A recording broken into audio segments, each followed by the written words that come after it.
Well, hello and good evening, everybody. Welcome back to Maconi Entertainment, and welcome to the Music City 150, coming to you tonight from the Nashville Fairgrounds Speedway. My name is Ron Mullins. Alongside me in the commentary booth is Kirk Mills, and in the virtual production hauler, we have Howie Burrows serving as our producer tonight. Kirk, welcome along for the show, man. This is going to be some fun. A 150-lap race in front of us here at Nashville. This absolutely iconic circuit with these brand new ARCA cars. There may be a good reason why the boss man himself, Mr. Jeff Maconi, decided to have this combination here. We'll definitely be talking about that throughout this show, but we're just going to have some fun here tonight. Absolutely. This place is tons of fun, especially if you're a driver. Tonight we got 10 guys out here that are going to be competing to try and win this big event, trying to see who's better. We got 2 ARCA Series drivers participating here tonight, and that's going to be a lot of fun to watch on the track.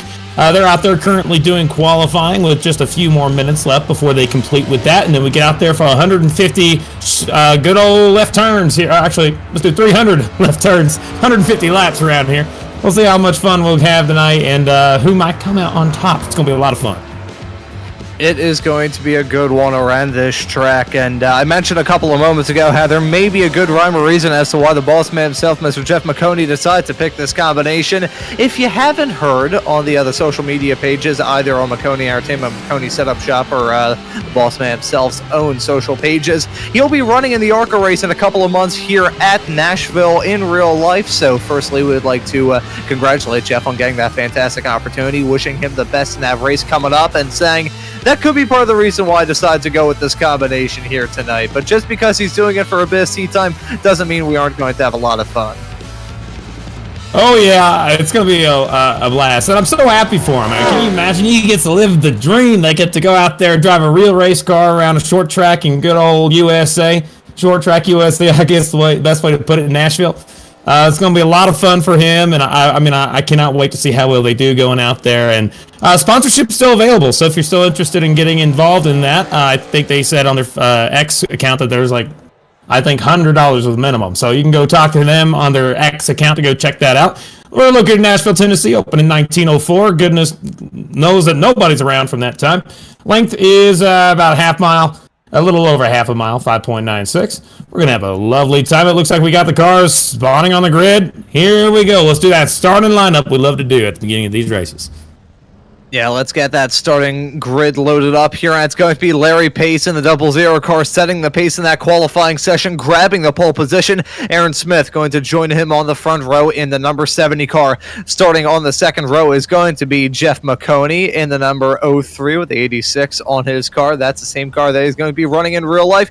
Next to Jamie Lipka, who I saw in the YouTube chat earlier on, in the number 13 machine. Starting right behind them on the third row, we are going to have the 5th place starter of Pizza Man himself, Brain Laster, with Austin Mize starting this race in the 10 machine in 6th. And looking right behind them on the 4th row, see I can count, is Jeremy Briggs, one of our colleagues here on Maconi Entertainment. Will start in 7th next to Casey Pruitt in the number 91 car in 8th. And looking right behind them, running out our top 10, we have Tyler Massey and Michelle Flores. And I believe, unless I'm very much mistaken, we only have 10 cars in this race, but just because we have 10 cars doesn't mean we aren't going to have some fun here in this race coming up. About 1 lap until we grab the green, this 150 lap long race with 1 fast repair. iRacing fixed setups for these drivers, so there's no sort of setup chicanery that can help you in this race. But hey, if you want to find some good setups, how about you take a look at Maconi Setup Shop, get some good setups on your race cars, and look pretty good while doing it as well. But we're ready to get this race up and rolling in a couple of moments' time. This track opened all the way back in 1904. Those fairgrounds tracks, always some of the oldest. Whenever I think of old racetracks, I usually think of that, Milwaukee, and some of the tracks in the UK and Europe. But I think we don't have enough time for me to go over the history of auto racing as a whole, because believe me, I could go on for that for a stupid amount of time. But Barry the Flagman has the green flag in the air. That pace car making the turn to come down pit lane, the field down the hands of our pole sitter. The green flag is out and the drivers are on their way, and Larry Pace on the inside trying to set the pace very early on, hold on to that inside line and try and shuffle Smith out in the number 7 machine, side by side, hang down the back straightaway off into 3 and 4. Will Larry Pace be able to get that move done? Maconi slipping his way up into 3rd, but still side by side at the front as they complete lap 1. Yeah, it's a long way to go. They got to get single file, got to start saving some tire, especially up front. But the battle for this lead is still hot. That 70 car up on top of the outside line. He's trying his best to dive it in deep in the corners to get by that 00 on the bottom. He's carrying some speed up there, but he just doesn't seem to get the run he needs off the corner. They're even again as they cross the stripe to complete lap number 2, starting lap number 3. They are single file every single position prior, but for the lead, they still are battling hard and fast, baby. There comes that 70, still trying to make it work on the outside. I don't know if he's going to be able to stick up there for too much longer, but they just keep it even right here. Is Jeff Maconi here sitting in the back part here, watching him, waiting for him to make a mistake or slip up or, get bored of battling. 70 finds a hole, gets right back down in it, and now we are single file, and here comes the freight train. Who can save tires the best? That's what happens here at Nashville Speedway. Let's see if anybody needs to use a bumper or can save some tire. Yeah, credit where credit's due, though, to Smith. The fact he was able to keep alongside Larry Pace for as long as he did. I mean, the first 2.5 laps of this race were spent side by side at the north end of the field, but I think they realized that Maconi right behind it in the 03 machine was going to be a force to be reckoned with. As it stands, Larry Pace still leading and about to start the 4th lap of this race. Aaron Smith slot in second, Maconi in 3rd. Looking through the rest of the field, we got Libka and Mize running out your top 5 as it stands at the present moment. Got to keep our eyes on Brain Laster, a real-life ARCA driver and one of our colleagues here at Maconi Entertainment, and Jeremy Briggs, someone who I have experience covering the Wednesday night Roadblocker series that he can catch here on Maconi Entertainment. Sadly, they will not be racing here tonight, which is part of the reason why Jeremy's at there on the racetrack in the number 48 car. But as we get this race underway, now about to complete the 5th lap, they've formed into a train. They're starting to whittle the laps away, so all aboard the Pace train. Do you really have what is that? That's a harmonica. My gosh, that's pretty good. That's the last thing I was expecting to hear, man. That's pretty good. You need a train horn. That's the first time I've ever broken one of those out on a Maconi broadcast, and believe me, I don't want to bring that out too much. Otherwise, people may ask for me to get off. Nah, dude, you're fine.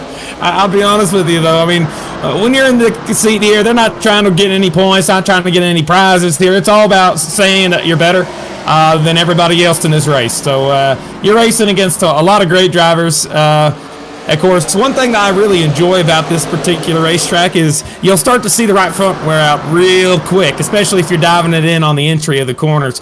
And the top 3 have really separated themselves from the rest of the field. 4th place is about looks like a half second back from 3rd. So they are quite a ways away prior to them ever coming back up and being involved here. You can see that gap there.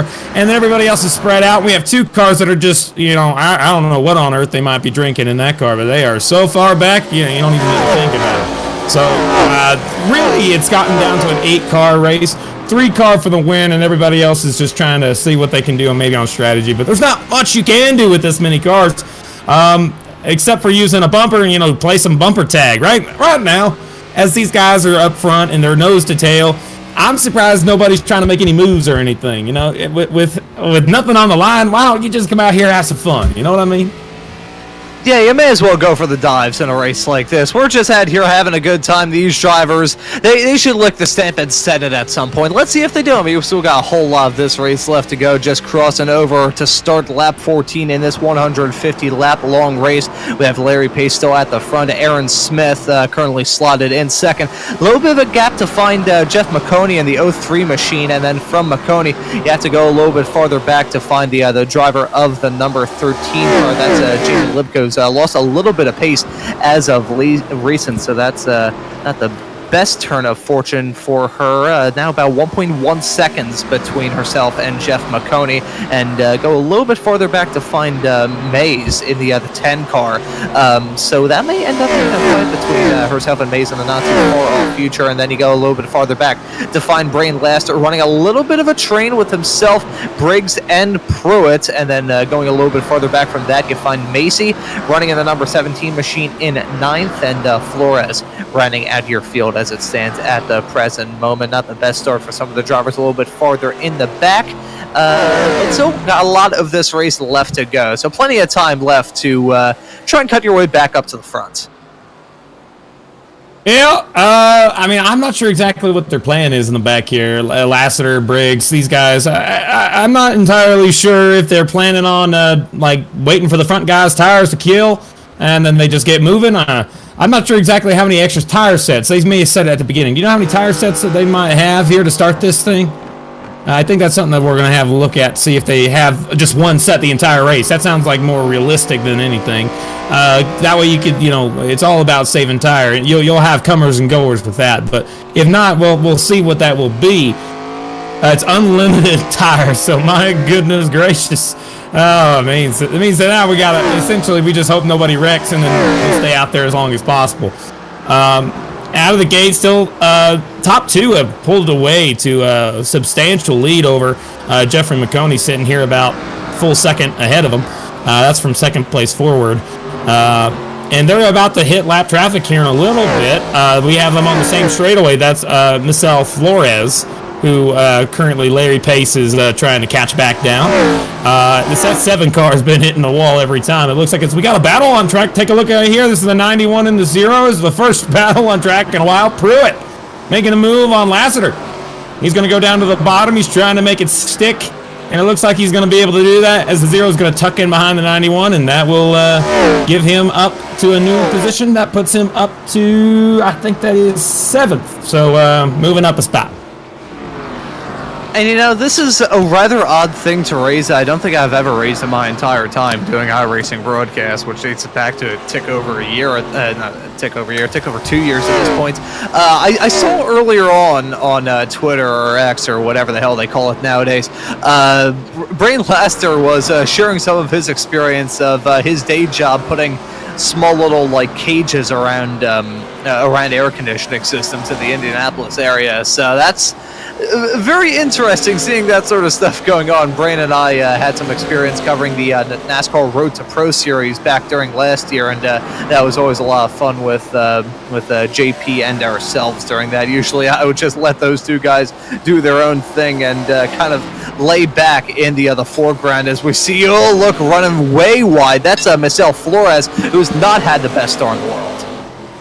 Yeah, went straight up to the wall, and there was a battle here for the 4th place spot between Austin and Jamie here. She's trying to hang on to her position up here in the front area, but seems like that 10 car has a little bit more speed than her at this point, and he's been looking low every single time trying to get by her.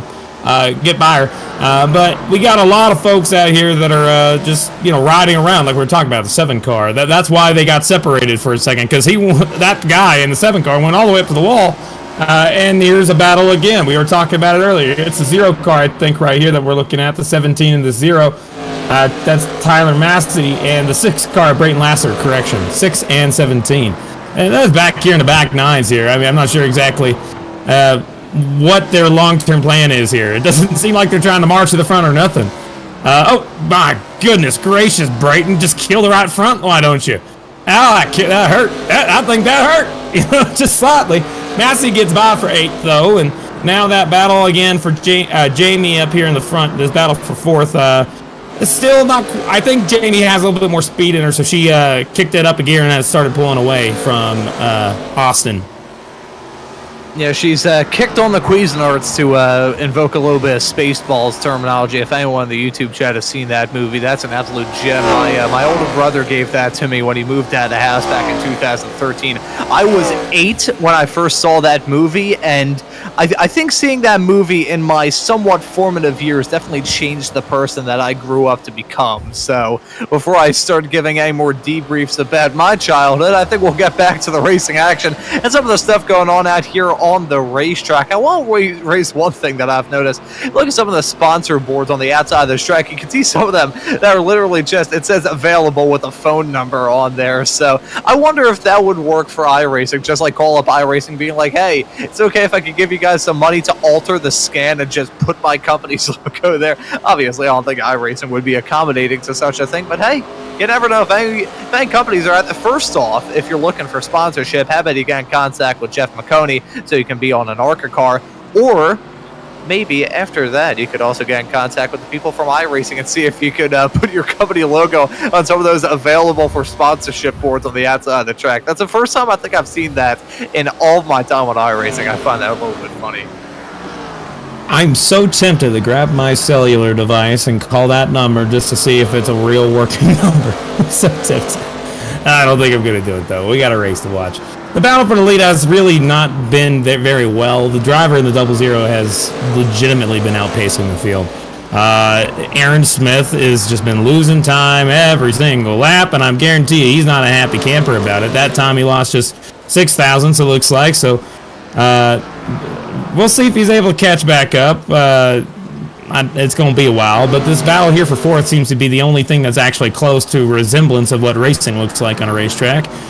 They're trying to catch up, but they seem to have made a mistake every other lap or something to where they just keep falling back. That's Austin that we're talking about there in the Maconi Setup car there on the bottom.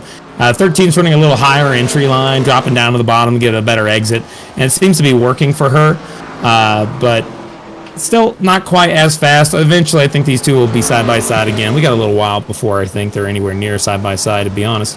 But we do have a little battle. Looks like. Let's see if we could find it here. Where was it? And actually, no. Everybody else is fully spread out across this racetrack with the exception of lap cars. So the only battle that's anywhere near being, I guess, competitive right now is with Jamie and with Austin. And, you know, as we continue to see this race go on and maybe see this flare-up of a battle between Jamie Lipka in the number 13 car and Austin Mize in the number 10, I want to go back to the stat that we saw in the small little, like, track preview guide screen thingamabobber that we had right towards the top of the show. He has very professional terminology here on Maconi Entertainment. 1904. I mean, I will say some of the opening dates for these fairgrounds tracks like this and the Milwaukee Mile, which was originally, I believe, the Wisconsin State Fairgrounds. It is a little bit funky in terms of when the opening date is, because I believe on a technicality, Milwaukee is the oldest operating motorsports facility, still open to this day, considering that opened back in, well, the original facility opened back in the 1800s, as we nearly saw side by side as Austin Mize tried to get a move done on Jamie Lipka, but Lipka close enough to withstand that challenge from Mize. Still close quarter stuff between these racers, but I may have to do a little bit more research to look up the formative days of Nashville Fairgrounds to try to figure out when the first auto race was held here. All right, well, I mean, I'm not entirely sure. All I know is that it's good that they have been trying to come back here and race a little bit more. I went back and watched a lot of highlights from this track, but in this case, for ARCA Series, I mean, it's kind of a staple on the schedule, something that they like to run, and the fact that they're racing there is pretty cool. And the problem is in this particular race, the one that we have right now, there is a lot of separation between the cars on the track. The only battle that I'm seeing anywhere is between that 13 and that 5 car and that 10 car. They're all right next to each other. We're on board right now watching them battle here. This is the only spot on the entire track that's currently being contested. Only one. Everybody else, 7 cars, just letting them go. Just like, go ahead, giving you a courtesy bow. Let me go. Thank you. Appreciate that. That forced the 10 to get up behind the dirty air of that 13 car and lost a little bit of ground there as well. Fairgrounds hosted motor races in 1904. It was dirt until 58. So there you go. Thank you for that information card, Howie. You are quite wonderful. Thank you, sir. Yes, thank you very much, Howie, for that information. If you listen to some of the broadcasts I'm a part of, you will come to realize that I am an absolute geek when it comes to the world of motorsports history. I know way too much. See, the reason why I know all of this stuff is also the reason why I can rarely, if ever, locate my own keys. So I will just leave it at that. Rapidly approaching upon the first third of this race being completed, and it's found with Larry Pace still setting the pace in the 00 car. Yes, we will be making that pun all throughout this show. It's a soft, but it's too easy, is it, making that Pace pun? Yeah, it's the only thing you can do with a race like this. I'll be honest with you. If I was sitting in the same seat as Larry right now, and I had a lead by a second, I knew I'm faster. I ain't worried about it. I'd check up. Like, let him catch up and just make him think he has a chance, and then let him get to the bottom, and then I just turn on the jets and see what happens, you know? But, that's just me. It's like a cat playing with a mouse before he eats it. Exactly. That's exactly right. So, I mean, that's what fun is all about, in my opinion. But we got a long way before we see anything happen here. That 00 still running the bottom, all these lappers all around him. We see the 17, the 7 cars in the wall again. Oh, golly. It's like we have the Ross Chastain simulator in that 7 car. All right, that 91 though to the outside, that goes back. That is lapping for 7th. They now put themselves 1 lap down. That means we only have 6 cars on the lead lap. Everybody else has been removed from the lead lap, and the next one on the docket to be able to catch is Jeremy Briggs, and he's not too far ahead of our leader. Yeah, may end up seeing Jeremy get reeled in here in the not too far off future. 14.7 seconds off of your leader of Larry Pace, so that's going to be that's certainly not going to be an insurmountable gap for sure. And once he catches up to Jeff Wishes, his ARCA race will be this. I gotta say, and Howie can attest to this, and Kirk, unfortunately, you were not able to join us for the last round of the full-length Cup Challenge at Martinsville, which I would potentially consider to be a blessing. We had 30 cautions in that race, with the first 21 of them taking place in the first half of the race. So 200 laps with 21 yellows. Myself and Justin Prince on that call were going a little bit stir-crazy with the green-yellow cycle. No, those are okay. All right, let's see. I covered that in the okay. Well, that was very kind of you, Howie. Yeah, that's pretty good. But no, I mean, yeah, that race. I saw clips and pieces of it. Holy cow! Some of the events. Oh, here we go. We got something on track. Is that for position 10 and 48? Yes, it is. Finally, a battle on track. Okay, this is Briggs and this is Austin. They're side by side. Yes, we got some battle in here. And not just that, I like it. That 48 was able to get by Briggs in the 10. Actually, Briggs was able to get by Austin there. So that's the first pass we saw in about 50 laps. That's pretty good. We'll take that. I'm a happy camper. And that's going to be good news for Jamie Lipko, is going to be able to pull the gap. So that's going to be good news for her in the number 13 cars. We may have some side-by-side racing going on a little bit farther behind them. Right now, this is the that's Maconi getting those drivers dispatched up. He's currently running in 3rd, so that's a pretty good performance from him in the 03 machine. But this may be a heads-up fight between Casey Pruitt in the 91 and Tyler Massey in the 17. They're currently separated by practically nothing, heading down the back straightaway off into 3 and 4 right now. So I have a feeling we may end up getting a battle here in the not too far off future. One thing to raise, talking about the lap traffic, is clearly not affecting our leader of Larry Pace, but the lap traffic encounter seems to be affecting some of these lap cars, side by side with Macy and Pruitt coming through turn number 1 and 2, and Tyler Massey in the 17 machine got get the job done to slip his way up to 7th. Yep, up one more spot there, and it looks like that we're going to lose another person to a lap car here. That 10 car just lost another lap. That 00 it's just so fast. Oh my goodness. He just lapped the 10 car. That puts almost half. We got one more car before we get to half. I think that was half the field. Yes, it is. So now we have only 5 cars on the lead lap. 2 of them are in danger of getting lapped again. And that's going to put us down to 3 cars on the lead lap. Larry Pace, Aaron Smith, and Jeffrey Maconi, man. This is one of those, it feels like a 1948 race where Richard Petty would win by like, what, 30 like 10 laps, 3 laps, whatever it may be. It's going to be a lot better for at least 3 guys, but everybody else is getting absolutely destroyed on the long run.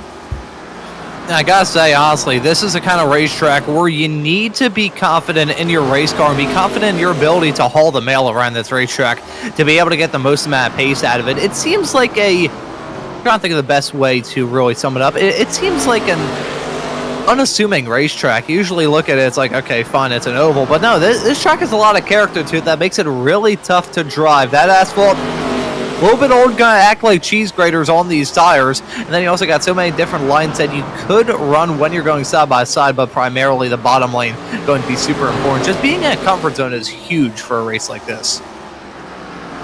You know, I think my comfort zone needs some sort of, piece of debris in turn 4, on the racetrack somewhere. There's something going on. You might need to bunch them back up here again. They're all over the place. Something's out there, a lot of oil slick. I don't know. There's nothing really, but they're just lapping them left and right. Now we're up to 5th is lapped. It's going to be 6th here in a second. This is the battle for the leader here. I think I have admin don't tip me. All right. I don't know if I'd be tempting you or not. I think it's a legit concern. Totally worried. Now the 13 and the 4. Finally, we got a battle here. 13 and the 48. Jamie and Jeremy side by side. This is for position. This is for the 4th place spot on the track as they are battling for 1 lap down. Both the cars are 1 lap down, battling for 4th. Yeah, it's still a side-by-side fight regardless for a spot in the top 5. Well, for the final 2 spots in the top 5, I should say. And let's see how it's going to shake out. Jamie Libka, she's on the outside. Jeremy Briggs, he's on the inside. Still side-by-side, heading off through 3 and 4 right now. Looks like Libka going to have that good exit to finally clear Briggs. Heading down that start-finish straightaway off into 1 and 2. It was a side-by-side fight that briefly flared up. They're still going to find themselves running in the top 5, albeit 1 lap down in the midst of all of this. And I will say the gap between Larry Pace and Aaron Smith, I won't say it's going down, but it's very much so plateaued. It's not going up anymore. It's also not going down either. But hey, it's not ballooning out as bad as it once did. I think that Larry just took 2/10 off of Aaron there. Sorry, man. He's pulling away. He's gone. And Larry, there's only one way that this is going to end well for anybody other than Larry. And I think that would be a severe mistake on Larry's part. Larry can just sit back, listen to Britney Spears, and I guarantee you he'll be able to win this dang thing. As long as doesn't screw up. That's it. But this battle here is the one I like watching, this 48 and the 13, because they're the only ones putting on a show right now. These two, they're beating, they're trying to get past each other. That 48's trying everything they can. The 13's arrow blocking. This is what I call good. I like this. Now, the one thing I am going to ask is, like, you know, at this point, you've been battling for 70 laps, doing it clean. This person, you were side by side, didn't let you go. That's what you need to do. You need to put on that Croner horn and use it. Knock them up the racetrack. Get them up third lane. See what you can do. Move them out of the way. Battle them hard. You know, don't wreck them. Don't wreck her. But definitely play some bumper tag here. That's what we got to be doing. Come on, let's go. Yeah, what did Dale... Ooh, boy, you can see the 7 nearly ending up in the barrier. That's heading off through 3 and 4. What did Dale say in Victory Lane at Bristol in 1998 after he moved Terry Labonte out of the way? Like, yeah, I didn't want to wreck him. I just wanted to rattle his cage a little bit. Is that the strategy that some of these drivers may need to employ here? No, I'm going to tell you, everybody overquotes that all the dang time. It's super iconic for the sport. Yeah, I know. But it's overquoted. Like, come on, there's got to be something else nowadays that we could say that's even interesting, similar. You know, I mean, of course, rattle the cage. And the thing, it's not, I don't know, man. I'm not sure exactly what else you could really say. I mean, it works well. But I'm really just saying, use bumper tag, get them out of the way. And that way you can get the spot. I mean, the 48's right there. It's a little deeper in the corner and maybe something might happen. I don't know. But they're battling clean, which is something that is respectful. But we're on a short track, no money's on the line, no prize, anything. You know, what do you got? What are you going to lose? It's a virtual race car. Good luck. See what you got. As we may have a side-by-side fight heading off into turn number 1. Briggs backing out of it. Oh, He's breaking the bumpers. There we go. Yes. Yeah, you called it right Yes. there, Kirk. He finally put the bumper to the back of Jamie Libka. She's going to drop back down to 5th as 3 wide heading off through 1 and 2. This is actually a side-by-side fight with Aaron Smith and Jeff Maconi, so the fight going to flare up between those two for the final podium spot, but we're going yellow just past the halfway mark. Oh, they threw the yellow. Oh, no, man. Okay, at least we get everybody caught back up. That was all. I was wanting that, but it was a little too hard. You know, you got to get them loose, not turn them sideways. There's a little difference. But, yeah, no, it was good racing. That's clean. Whatever. She'll remember that on the restart. We'll watch that and see if there's any good retaliations or anything. Sure, there might be some hard racing. Let's look at that replay. That... right there? Yeah, there we go. And you can see the calm before the storm. Jamie Libka still running in front of Briggs, heading off, coming out of 3 and 4 right now onto that start-finish straightaway. Briggs looking at a small little pocket on the inside, takes it a little bit. Okay, so Libka, she left a lane open on the inside. Briggs looked for it. And that was beautifully timed there during all of that. Just as that was going on, Maconi gets a move done on Aaron Smith. I believe Smith overtook him right as the yellow came out. So that was rather funny how all that worked out. But these drivers have decided to come into the pit. Looks like the 00 of Larry Pace is still going to find himself in the race lead. And I believe in all that Smith has jumped his way up into second, and there you can see Maconi just in the back of shot. I was going to hold off on saying that Smith had jumped up into second because I was like, I can rule out Jeff deciding, you know what, I'm just going to take fuel in this pit stop. Why the hell not? No, they give you unlimited tires. Take them when you can get them, man. I mean, right now you only got 4 cars on the lead lap. Yeah, it'd be crazy not to take tires right now. We got one, I think 2 to go here. Maybe was it 2 to go or still pacing? Probably still pacing. But yeah, with this many cars on the lead lap, I don't know if anybody is going to get a wave around. I don't know how they're going to do that. If they do that or not. It sounds like a good idea considering the current field size, but I'm sure we'll see what they decide to do. Right now, Larry Pace is currently leading this entire thing, just running away with it. Aaron Smith sitting second, Jeffrey Maconi third, Jamie Lipke sitting in fourth, and fifth is Jeremy Briggs. And I cannot wait to see what happens between those two a little later in the races. It looks like they are giving them wave rounds, so yes, and yes. Got some drivers pacing around that pace car, and currently Larry Pace is pacing right behind that pace car. I feel like if we had $1 for every single time we said the word pace during this broadcast, I feel like we'd be making more money from that than we would be making from being on the air. But nevertheless, so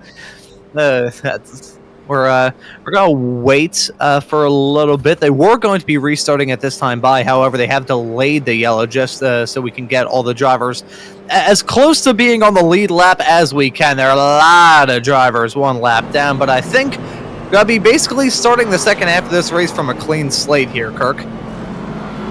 Yeah, that was the end of stage 1, and it looks like Larry got the stage win. Good for him. That's the truth of the matter. I mean, that's what they did for years prior to stage racing anyway. They threw some piece of metal or something out on the track and called it a dangerous hazard, and then Just there's your caution. Bush. Oh, do we have a quote here? Okay, first rule stock car racing. That's just short. Very nice. All right. I do love that. No matter what, if you're watching this, you can get those references. Most NASCAR people get it. You get it, right, Ron? Oh, yeah, it's one of my favorite NASCAR quotes of all time, and it was one that was completely incomprehensible.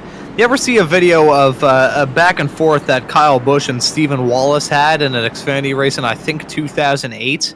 I would have to go through and find what the video is actually called, but Stephen Wallace said something in an interview after all of that, which genuinely, people in the comments saying that if they ever make a real life, live action version of King of the Hill, they need to cast Stephen Wallace as Boomhauer.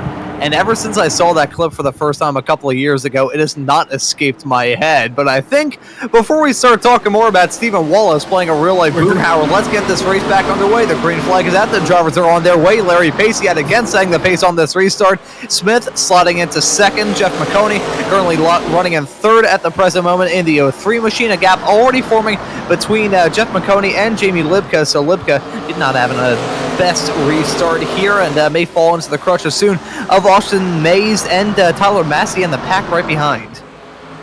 They got to make a move now. This is go time. You saw what happened last run. You can't be waiting. You got to go. I don't care who you are. Get going. You don't want to get lapped? Come on. Yeah, right now we got Maconi here sitting third, and he's all over the rear bumper of Smith as we got another battle back here. These are a little closer. This is what we were talking about earlier, that 13 and that 10 car. Austin and Jamie. Here come pace car. Back to it. There we go. We got that 70 car is being attacked all over by Jeffrey Maconi. Hopefully Maconi gets in there. Come on, move him out of the way. Come on, let's get moving. Come on, you got to get to the leader, buddy. You got a little bit to go. We don't got a lot of time as we got the 17 up out of the groove. I guess there's an ARCA stuff reference every day. Side by side in the corner, this is with Lassiter. And that 848 car ended up going to the back. Briggs for the contact. They're side by side now with the 17 and Tyler Massey. They're all battling back here in the back. 48's trying to gain what they lost, and I think he's doing it quick, so that's good to see. Up front, still remember this battle. It's going to be good for second place right now. That 70 car has Briggs, that 86 all over the rear bumper. Yeah, you can see Maconi sniffing around the rear bumper of Aaron Smith like a truffle dog heading down into turn number 1 and 2. They're still right by Larry Pace as well, so that could be a heads-up fight that we may see in the not-too-far-off future. Side-by-side, though, heading down the back straightaway between Lipka and Mize. These two have been giving us a very good fight. Jamie Lipka on the outside line, Maze on the inside, still side-by-side down the start-finish straightaway off into 1 and 2. And look at Casey Pruitt, maybe going to get involved in all of that battling as as well. Let's see a good exit coming onto the back straightaway out of 1 and 2. Not close enough. Still on the inside line is Austin Mine. Still on the outside is Jamie Lipka. They are continuing to have this side-by-side fighting, kind of backing up the field a little bit. This turned into a hornet's nest. Now that 10 car took advantage of it as the 13 drives back. That puts it Austin up to 4th. So now he's got our chase down Maconi, who's all over the rear bumper of the 70. He's making a move to the bottom now into turn 1. They're side by side for second place. Here they go. On the bottom, the 86. He's trying to make it stick. He's going to slide up, not quite to the rear quarter panel. Not fast enough, not enough side draft, not doing enough. Come on, buddy. Come on, make a move. Let's go. Let's move that 70 up a little higher. Come on. Get right up on his door. Come on, get up there. Come on. Still side by side as they head down into turn 1. That 00 loves seeing this in his rearview mirror. But everybody else is just like, I mean, you got to make a choice. You want to win this race or you want to ride second all day? It's your chance. So 86 is doing what they got to do to get by him. That's on the bottom, still running side by side. Come on, use the door. Come on, you got this. There we go. They're still side by side heading off through here, keeping it clean and respectful with about a foot of separation heading through some of these corners at the very least. Great racing between these two, but I have a feeling it may get a little bit physical in the not too far off future. Just a tick under the 2/3 mark into this 150-lap long race here at the Nashville Fairgrounds. Finally going to get that move done, but look at that Smith back on the inside line, hang down the back straightaway off into 3 and 4. That 70 car. He's been like a cockroach in a nuclear fallout. He has been impossible to kill, but finally Maconi got to clear him off into 1 and 2. Oh, that was a cool crossover, though. That 70, if that would have worked, man, that would have looked cool. But the only way you're going to make that work is if you drive a little bit harsh, you know, and like use a little bit of a door slam to get by him. But you can't really do that right now. We got 155 laps. 55 laps to go. We're getting there, 55, something like that. About that. We're getting close to the end. Oh. Yeah, I will say, Kirk, you shouldn't trust my math. Don't trust my math skills at all. All right, well, fine. Thanks for the heads up, Mr. Ron. I appreciate it. Left to go. Well, thank you for switching it to the 54 to go. I appreciate that. That's a lot better. No, I hate having to do the math myself. Right around 100 is when I say switch it over, but that's just my opinion. But we got Larry Pace still outpacing the entire field, 1.6 seconds over Maconi. Maconi, come on, man. You got to dig. Get up there to the front and see what you can do. Everybody else here is just like, you know, I don't know what they're listening to in the car. I mean, if they had to be listening to a song, I always like to say that you're driving like you're listening to a slow song, you know? You want to be listening to Danger Zone or, you know, like Highway to Hell when you're in the car. You don't want to be listening to Claire de Lune. That's just the truth of the matter. It seems like most of the guys in the back are rocking the Claire de Lune. What are you doing? Come on, get a move on. Yeah, I'm trying to figure out now what would be the worst artist to listen to in a racing scenario. I feel like that,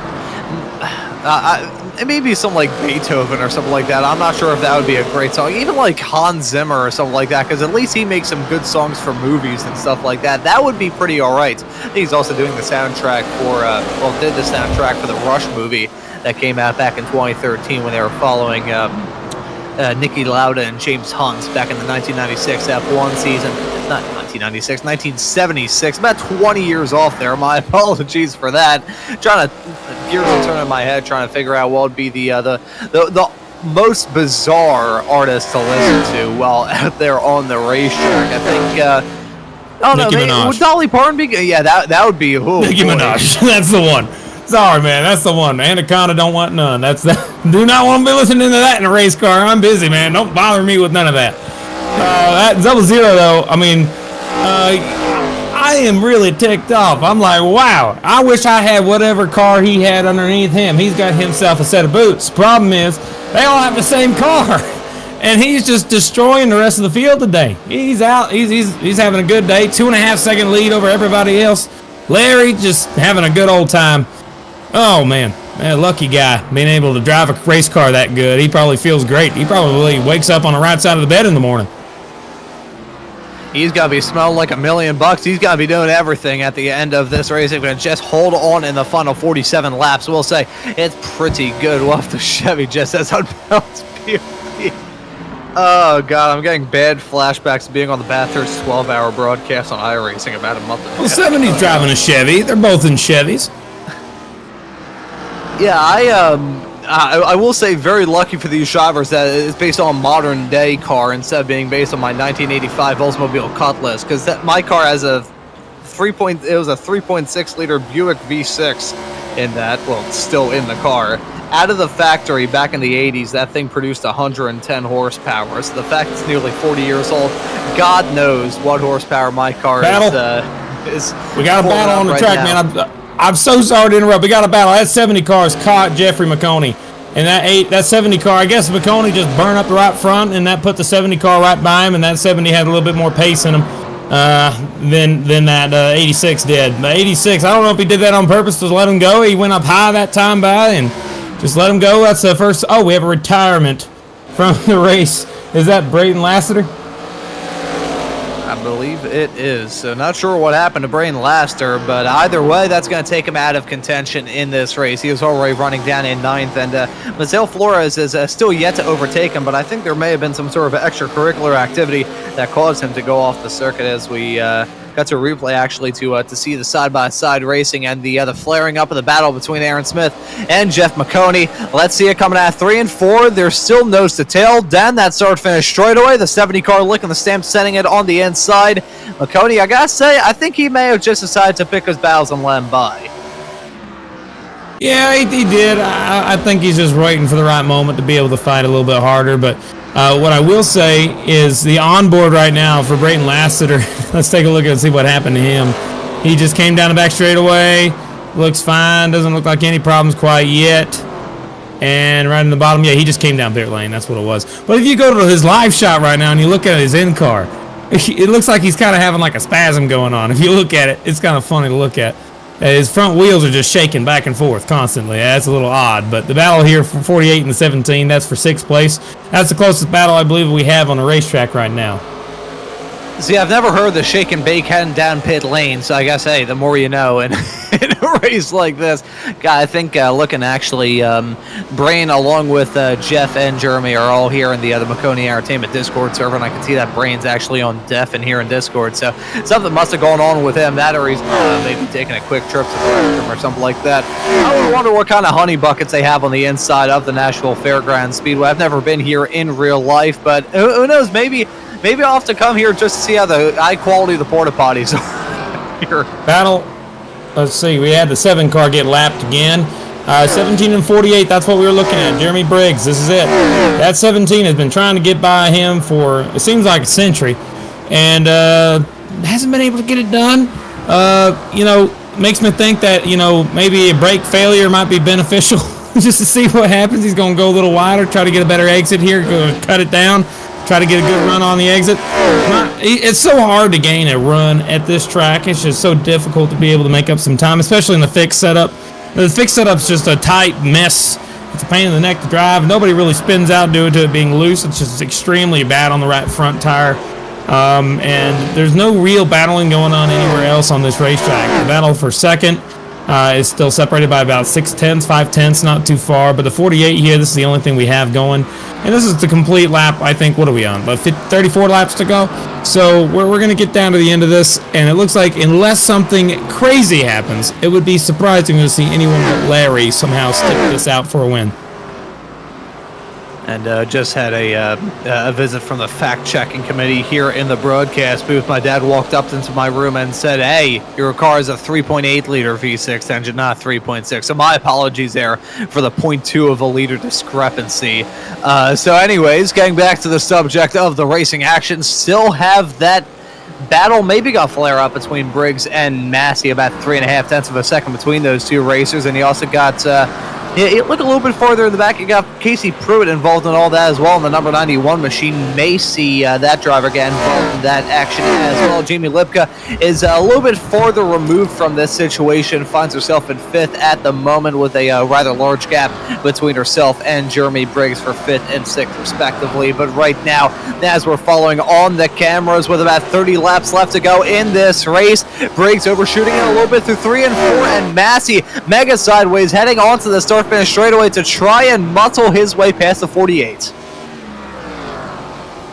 It's about time. Come on, 17. Let's send it, boy. Let's go deep into the corner and see what he's got. Massey's got to make a move. He wants to be able to finish 6th. I think he's got enough energy to do it. I know I do. Come on. Let's see it. We've been watching a lot of single file racing. This is great if you love the idea of trying to do tire management.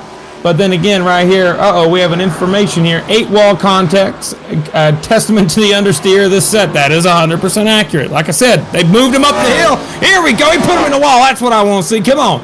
Into the corner. Briggs on the top side. He's going to try and do a dive here. Get a run on the exit. 17 is going to be a little tight. A little loose, actually, off for the 17 that time. 48 still. He's trying to be able to get back to the back of the 17, but 17 was just a lot quicker. Now that he's got fresh air, I don't know if he's going to be able to, compete with that 48. 48's going to be a little bit slower, I think, but we'll see. He's still on the back bumper, and it looks like that 17 had a little more pace on the exit of that corner. That moves them up to 6, and also that kills any chance of any battling throughout this field at this current time. Hey, we could hope for a miracle. Let's see if Jeremy Briggs is going to be able to maybe muscle his way past the number 78, using a little bit of elbow grease, potentially. Yeah, Page is coming up. He's on the back bumper to these guys. He's going to have to pass them now. So here we go. Let's see. Here we go. We got a lapper.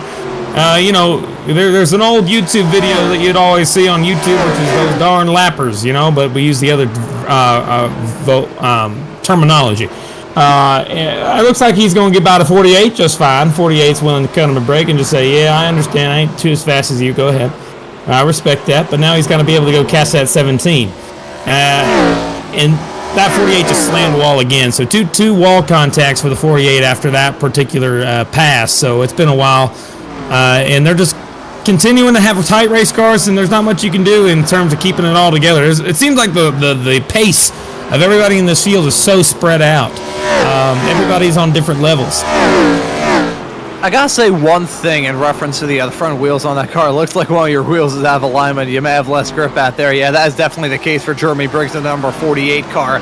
Based on the amount of understeer that I've heard these drivers chronicle all the time in reference to their experience in this brand new ARCA car on the iRacing platform, as we nearly just saw a collision between the 48 and the 7 coming out of turn number 3 and 4. It's getting bad flashbacks to the time that Ricky Stenhouse Jr. and Carl Edwards crashed in Iowa coming across the line back in, I think, 2012, if my memory serves me correctly. I have to fact check myself on that, but I was going to say, in reference to the front grip in these race cars, based on the amount of understeer and how often these drivers are noting the understeer in these race cars, you may as well put these tires in just a bathtub full of coconut oil before you mount them on the race cars. What did you just say about coconut oil? What? I don't understand that. It's like I don't get it. But no, what do you mean, Ron? Just covering them some sort of oil in a bathtub. It is so just slick the right with front. tires on these cars. Could just be the right front. Yeah, that thing's too tight. The car's not turning. Larry Pace just said thank you. And another pass that puts him up to passing 5th place in terms of putting the car a lap down. Top 5 or now only 4 cars are on the lead lap, and it might be 3 here in a minute. They're catching the back bumper of the 10. We got very few laps to go, 18 to go, and I just don't see anywhere where we might see any battle in here. As it looks like we're looking. What are you doing? What are you doing, Howie? Howie!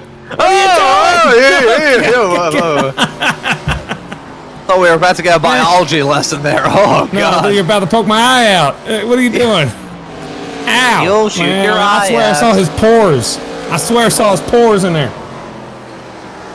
I felt like a dermatologist there for a second. That was messed up. Thank you so much, Howie, for that camera shot in the production truck. The best of the best here on Maconi Entertainment. We get to analyze these drivers' skincare routines as they're out there on the racetrack. But Larry Pace, I don't think he cares about his skincare routine at the present moment. He's caring about bringing this car home. He's now got about 15 laps left to try and get the job done. Finds himself in the race lead with 5.2 seconds being the gap between himself and Aaron Smith. And you can see in terms of fastest laps, may not be the quickest. Aaron Smith actually a little bit quicker than Larry Pace, but it may be too little too late for the driver of the number 70 car to muscle past the 00. No, 00. You know, I don't want to chance anybody else, guys. He running out of gas, wrecks a car, or a lap car decides to make this interesting. That's about it. But I will tell you this. That is the funniest thing right there. I mean, you know, the real question everybody's wondering, do they moisturize? I don't know. I can't answer that question. But I think it's pretty funny. It used to be a meme a handful of years ago. But Pace needs an ARCA ride? Maybe. I don't know. Who wants to be a guy to help him out? I don't know. Maybe not after that wall contact. He just decided to, you know, give a high five to the fan in the front row at the start finish line. What was that for?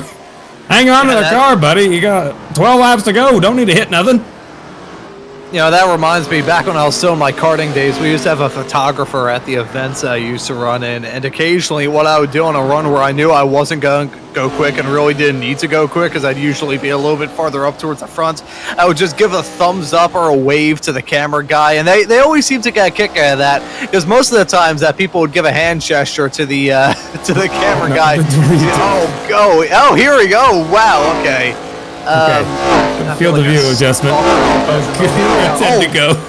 Yeah, beautiful view inside of these race cars. Okay, yeah, I think that camera just got knocked out there.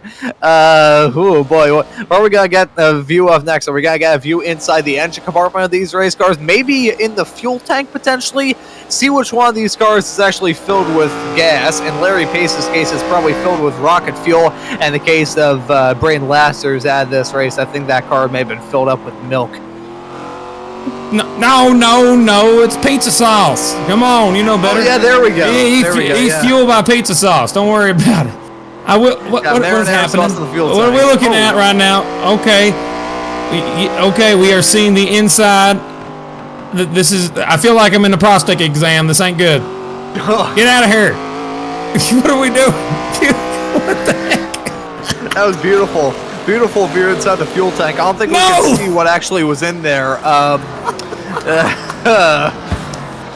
boy, this is a meme. It's gone from an iRacing broadcast to a history lesson about the world of motorsports to a doctor's exam.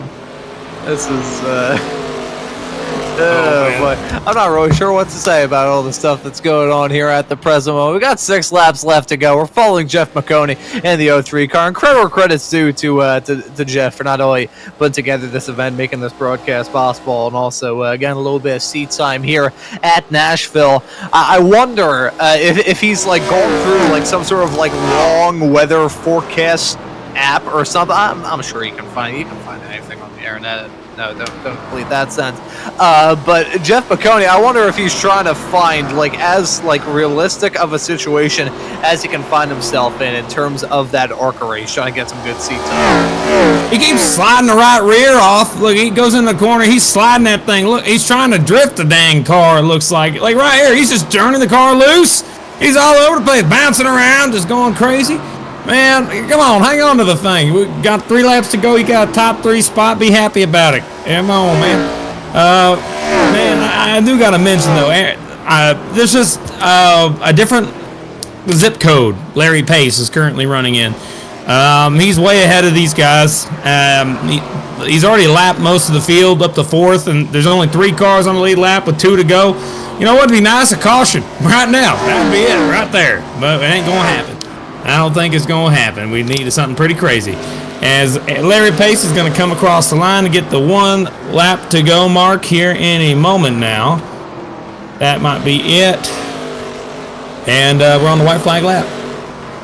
Yeah, 1 more lap of racing action for Larry Pace to try and seal the deal in this race. He finds that white flag with a 5.5-second gap to the front of Aaron Smith's car, and he's going to take the checkered flag in dominating fashion. Larry Pace, your winner of this ARCA race here at Nashville. It's going to be a 2nd place run for Aaron Smith at the end of it all, and then it's going to be the boss man himself, Jeff Maconi, riding at your podium in 3rd. So that's how it shakes out at the end of this race. I wonder, come on, Larry. Come on, don't come down pit lane. We want to see some donuts. We want to see a burnout. Ah, dang it. Maybe he's doing some donuts in the pits. I'm not sure if that's the safest call in the world, but hey, I've seen stranger things. I haven't. No, not me. Not a fan of the TV show. He's going to pull it in. Oh, there we go. He is doing there we go. I called it. What the heck? I Don't hit nobody. Don't go wrong. There's people on the... Come on, man. You're going to hit somebody. Just saw a game of chicken there between those two. There you go. Now you go into the... Okay, don't hit the pole. Don't hit the tow trucks. Look out. He's going right through. Okay, hit the tow truck. He killed the tow truck. That poor tow truck guy. Who's gonna tow the tow truck? You need a tow truck at the end of all this. What in the hell is going on at the present moment? I'm not even sure what to say at the end of all this. We just saw a tow truck collision. We saw some goofy shenanigans. He's been disqualified for actions detrimental to the sport of auto racing. There you go. Unfortunate for Larry Pace. So we'll be able to have a chat with him after that disqualification. He's gonna have to visit. Does ARCA have a hauler? I know NASCAR has a hauler, and there we go. Disqualified everyone in front of Jeff. Let's look at the finishing results, Ron. We got to look at the results here in a second if we can. Let's take a look at this. Yeah, I think that may be a good idea to do this. And there it is. Larry Pace going to win this race. The Canadian wins it by 5.7 seconds in front of Aaron Smith in P2. Jeff Maconi go round out your podium in third. We have Austin Mays in the number 10 machine finishing this race in fourth. And Jamie Libko rounding out your top five in the first half of the field. Tyler Macy finishes in sixth.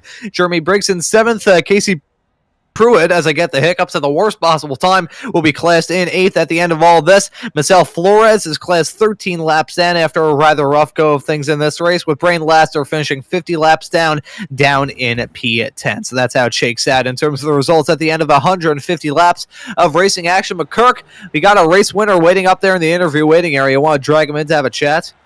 Yeah, sure. We'll get him in here. Larry!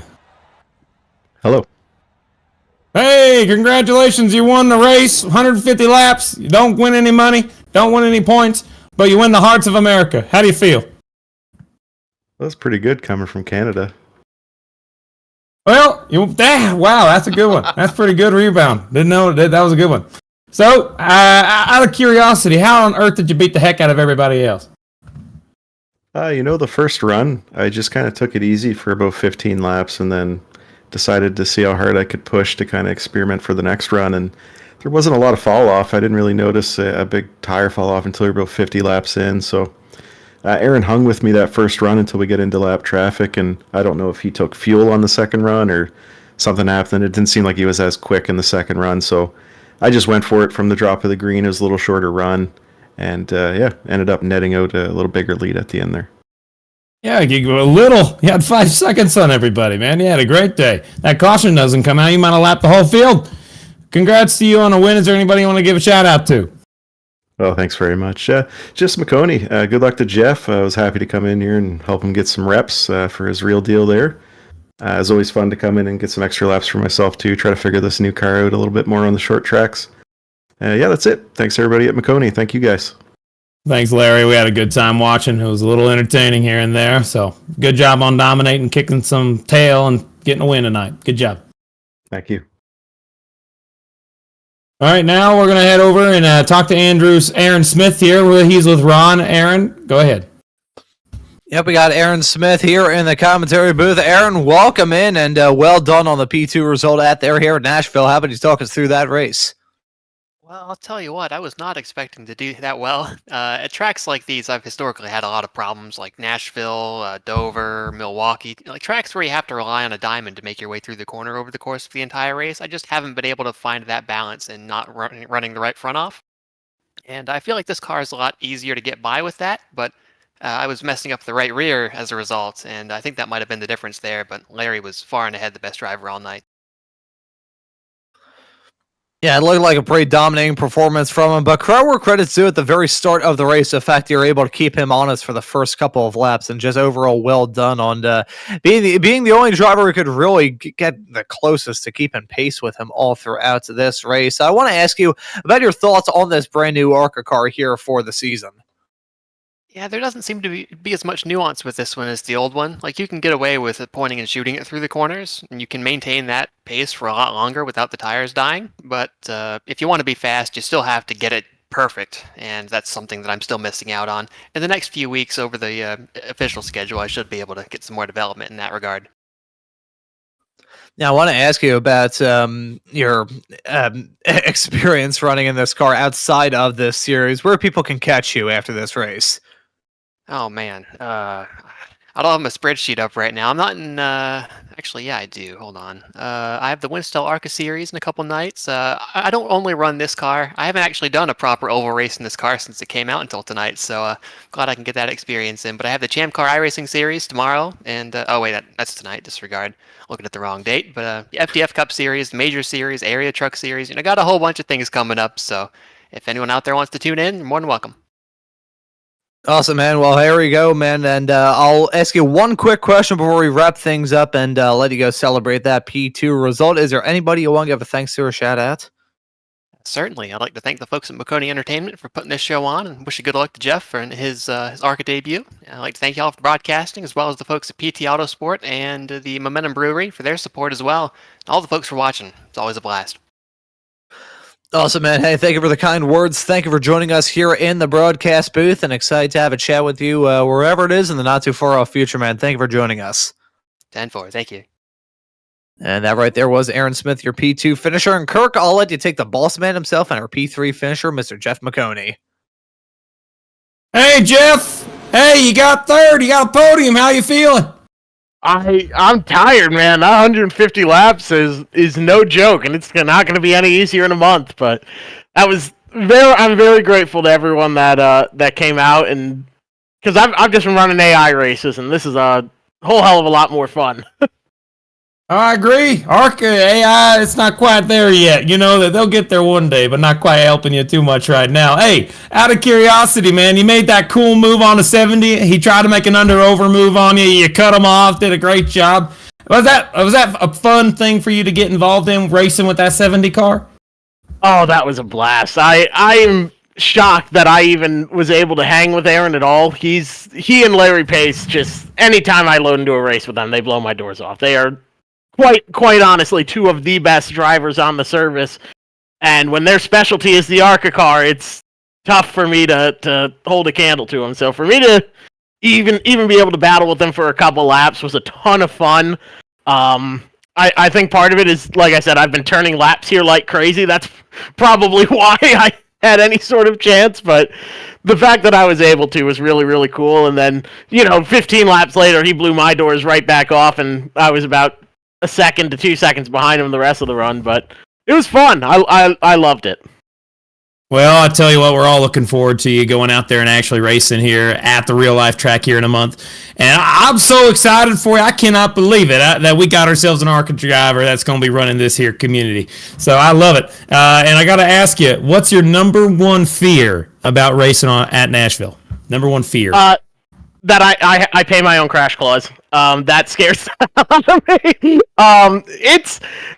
I chose Nashville because it's the track closest to me. I feel like it's my best chance to get sponsorship together and have a good run. And I know the track. And what's also nice is it's one of the less hectic, less populated ARCA East races. So that definitely played into it. If there's 15 cars out there. Now I'm going in with very little experience. I'm approved to run ARCA, and I'm very thankful to them for giving me the opportunity. So shout out to the team at ARCA, because they personally approve every driver, and we have to submit a whole bunch of medical records and information about how we've driven and all this other stuff. And so they looked over my resume and approved me, and I'm very thankful for that.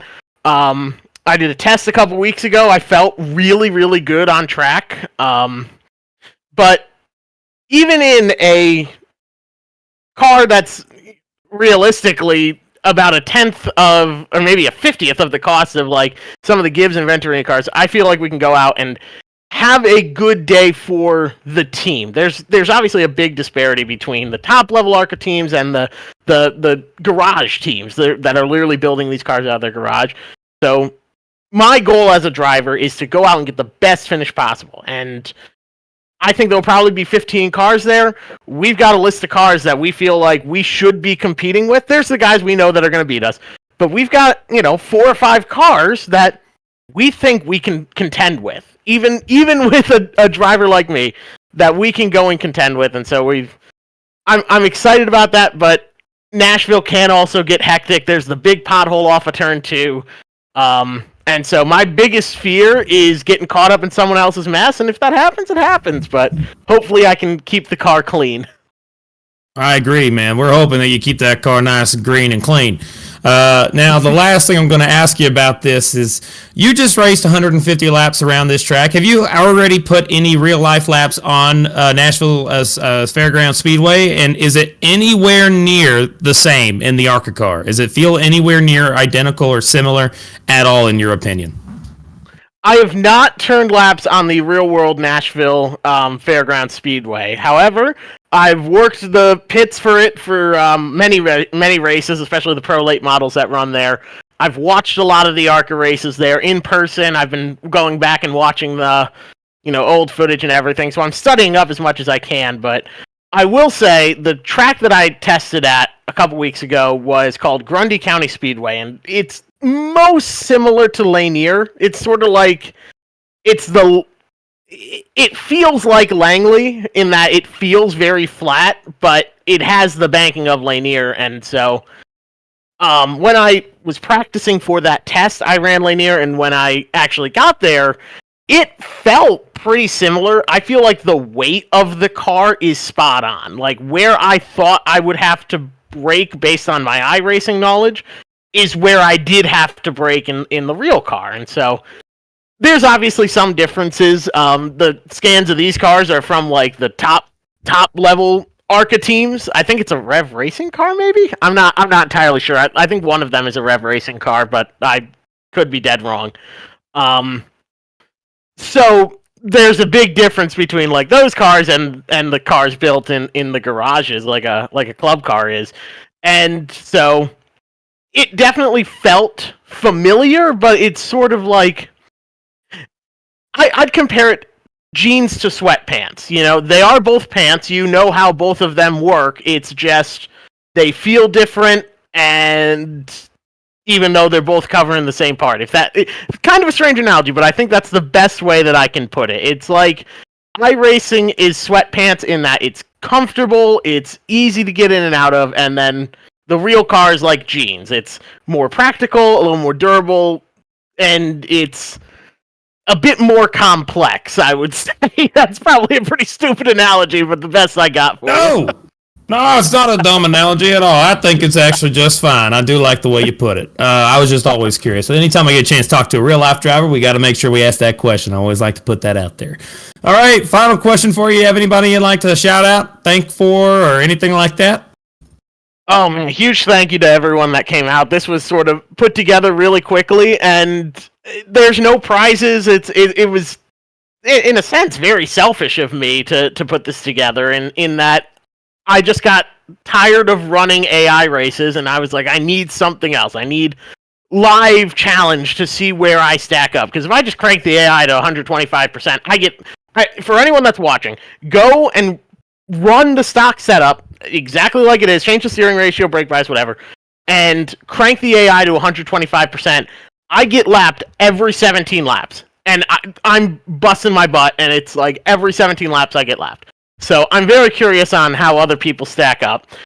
So I put this together pretty selfishly, just so I could have people to run against, and everyone that showed up, I'm really thankful to them. Thankful to you guys for being here broadcasting it, and everyone that watched, of course, the sponsors, the Maconi Setup Shop team, Maconi Entertainment, in no particular order, Abruzzi Racewear, they've been a phenomenal supporter of mine.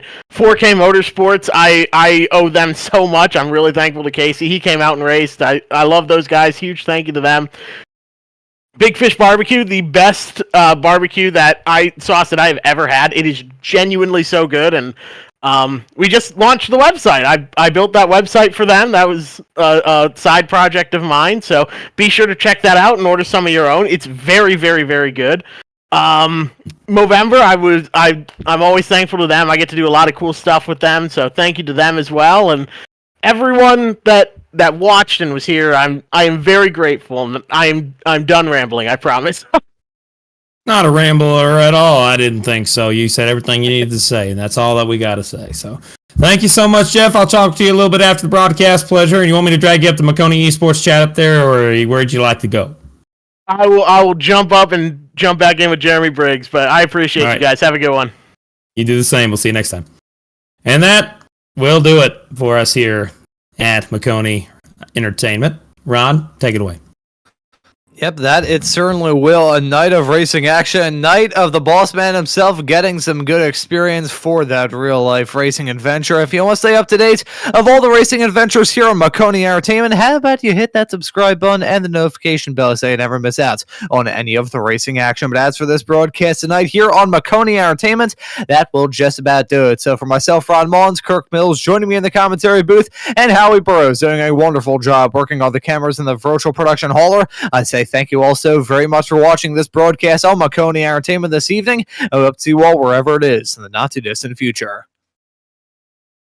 You want to be the best, you can't settle for the rest. For anything on iRacing, there's just one name you need, Maconi. With the launch of Maconi Entertainment and Maconi Competizone alongside Maconi Setup Shop, we now provide the best of the best in setups, paint schemes, coaching, broadcasting, and event organization. With cars across all 4 license classes, we have what you need to hit the track with confidence. Grab a subscription and save money while going fast at MaconiSetupShop.com/subscriptions. There is a reason that Maconi Setup Shop is partnered with more real-world tracks and companies, including Junior Motorsports, than any other group on the iRacing service. And remember, at Maconi Setup Shop, there are setups, but your victories.